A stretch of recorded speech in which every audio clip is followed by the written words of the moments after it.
দর্শক, এই মুহূর্তে আমাদের হাতে রয়েছে ত্রয়োদশ জাতীয় সংসদ নির্বাচনের বেশ কয়েকটি কেন্দ্রের ফলাফল। আমরা শুরুতে জেনে নিব এর মধ্যে চট্টগ্রাম 11 আসনে 124টি কেন্দ্রের মধ্যে একটির ফলাফলে দেখা যাচ্ছে 366টি ভোট পেয়ে এগিয়ে আছেন বিএনপির প্রার্থী আমির খসরু মাহমুদ চৌধুরী।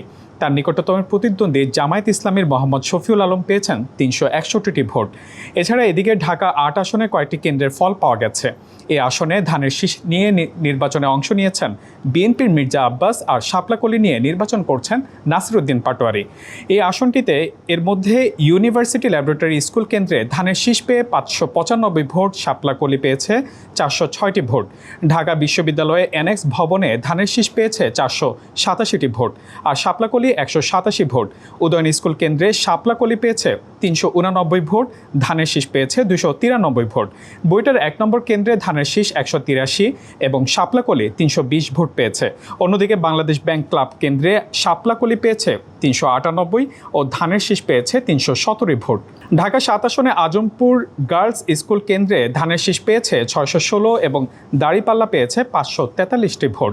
ঢাকা 16 আসনে দুয়ারিপাড়া সরকারি মহাবিদ্যালয় কেন্দ্রে 729টি ভোটের মধ্যে 386টি পেয়েছে ধানের শীষ এবং দাঁড়িপাল্লা পেয়েছে 308টি ভোট। অন্যদিকে পটুয়াখালী 3 আসনে গলাচিপা বালিকা মাধ্যমিক বিদ্যালয় কেন্দ্রে ঘোড়া প্রতীক স্বতন্ত্র প্রার্থী হাসান মামুন পেয়েছেন 1357টি ভোট। গণ অধিকার পরিষদের নুরুল হক নূর ট্রাক প্রতীকে পেয়েছেন 848টি ভোট এবং দাঁড়িপাল্লা প্রতীকে মোবাশ্বের আলম পেয়েছেন 275টি ভোট। ত্রয়োদশ জাতীয় সংসদ নির্বাচন ও গণভোটে দেশের 299টি আসনে ভোট গ্রহণ শুরু হয় সকাল 7:30টা থেকে বিকাল 4:30টা পর্যন্ত। সারা দেশে 42,779টি কেন্দ্রে টানা 9 ঘন্টা ভোট গ্রহণ চলে। জামায়াতে ইসলামীর এক প্রার্থীর মৃত্যু হওয়ায় শেরপুর 3 আসনে ভোট স্থগিত রয়েছে।